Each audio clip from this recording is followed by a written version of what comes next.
சொந்த வீடு யோகம் அமைய செவ்வாய்க்கிழமையில் முருகப்பெருமானை இப்படி வழிபாடு செய்யுங்கள். செவ்வாய் வருவாய் என்று சால்வர்கள். செவ்வாய்க்கு உரிய தெய்வம் முருகப்பெருமான்.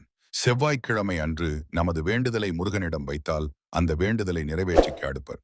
தொடர்ந்து 9 செவ்வாய்க்கிழமைகளில் விரதமிருந்து முருகனை மனதார வழிபட்டு வந்தால் உங்களுக்கு செவ்வாய் தோஷம் இருப்பின் அதன் தீவிரம் குறைந்து நன்மை உண்டாகும் என்பது ஐதீகம். முருகப்பெருமானுக்கு திதி, நட்சத்திரம், கிழமை என 3 விதமான விரதங்கள் கடைபிடிக்கப்படுகின்றன. செவ்வாய் பகவானுக்குரிய அதிதேவதை முருகப்பெருமான் என்பதால் செவ்வாய்க்கிழமை முருகன் வழிபாட்டிற்கு மிகவும் ஏற்றது.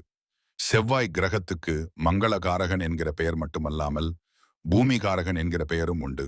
முருகனுக்கும் அம்மனுக்கும் உகந்த நாள் செவ்வாய்க்கிழமை ஆகும். தைரியம், பூமி சம்பந்தமான சொத்துக்கள், செவ்வாய் தோஷம், சொந்த வீடு ஆகியவற்றிற்கு காரகனாக செவ்வாய் பகவான் இருக்கிறார்.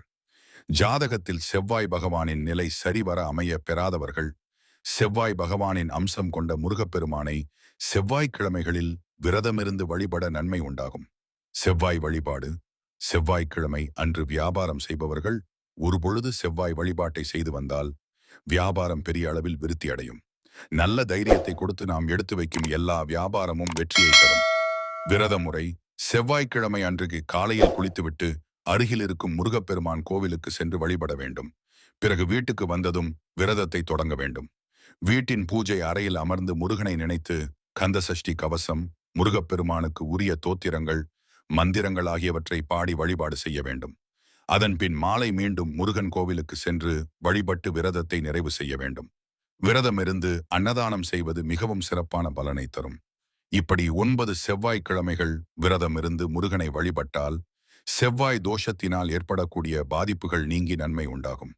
செவ்வாய்க்கிழமை அன்று முருகனுக்கு பிடித்த செந்நிற ஆடையை அணிந்து வழிபடுவது நல்லது. வீட்டின் பூஜை அறையில் வேல் வைத்து வழிபாடு செய்வது மிகவும் சிறப்பு. விரத பலன்கள். செவ்வாய் தோஷம் இருப்பின் அதன் தீவிரம் குறைந்து நன்மை உண்டாகும். திருமணத் தடை நீங்கி மாங்கல்ய பாக்கியம் கிடைக்கும். சொந்த வீடு இல்லாதவர்களுக்கு அதை கட்டிக்கொள்ளும் யோகம் உண்டாகும். உடலில் நோய் எதிர்ப்பு சக்தி அதிகரித்து உடல் ஆரோக்கியம் மேம்படும். வியாபாரம் பெரிய அளவில் விருத்தி அடையும். பூமி சம்பந்தமான சொத்துக்களில் லாபம் உண்டாகும். பய உணர்வுகள் நீங்கி தைரியம் மற்றும் தன்னம்பிக்கை பிறக்கும்.